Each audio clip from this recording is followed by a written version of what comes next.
অবশেষে পারীদের পুরো প্রজেক্টটি ক্যান্সেল করে দিবে সত্যজিৎ ঠাকুর। বিস্তারিত জানতে সম্পূর্ণ ভিডিওটি দেখতে থাকুন। আসসালামু আলাইকুম প্রিয় দর্শক, সবার কি অবস্থা? হাজির হয়ে গেলাম দীপ্ত টিভি নিবেদিত দেনা পাওনা নাটকের 225তম পর্বে কী সব ঘটতে চলছে তার অগ্রিম খবর নিয়ে।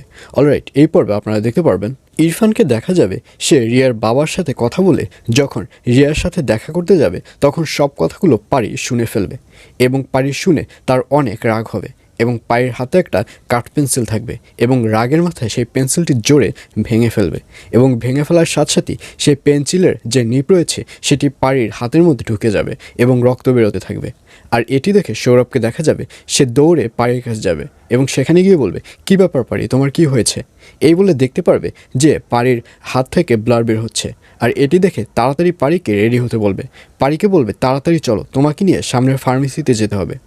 আর এই ব্যাপারটি খেয়াল করবে ইরফান যে পাড়ির হাত সৌরভ ধরেছে। আর এটি খেয়াল করে ইরফান দৌড়ে পাড়ির কাছে চলে যাবে এবং সেখানে গিয়ে বলবে, কি হয়েছে দেখি। কিন্তু পাড়ির কোনো কিছুই দেখতে দিবে না সৌরভ। সৌরভ বলবে, এই সব কিছু আপনার জন্যই হয়েছে, আপনার কথা শুনেই পাড়ির আজকে এই অবস্থা।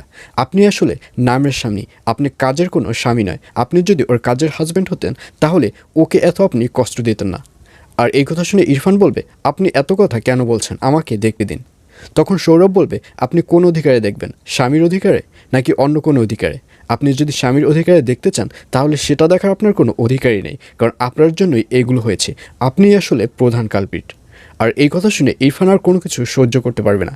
ইরফানকে দেখা যাবে সে সৌরভের গায়ে একটা আঘাত করবে এবং সৌরভের ঠোঁট থেকেও রক্ত বেরোতে থাকবে। আর অন্যদিকে সত্যজিৎ ঠাকুরকে দেখা যাবে সে এবার পারীদের সারপ্রাইজ দেওয়ার জন্য পারীদের কাউকে কিছু না জানিয়ে পারীদের অফিসের উদ্দেশ্যে রওনা করবে এবং সত্যজিৎ ঠাকুর যখন পারীদের অফিসে ঢুকবে তখন দেখতে পারবে যে সৌরভের মুখ থেকে রক্ত বেরোচ্ছে এবং ইরফানকে রাগান্বিত অবস্থায় দেখতে পারবে।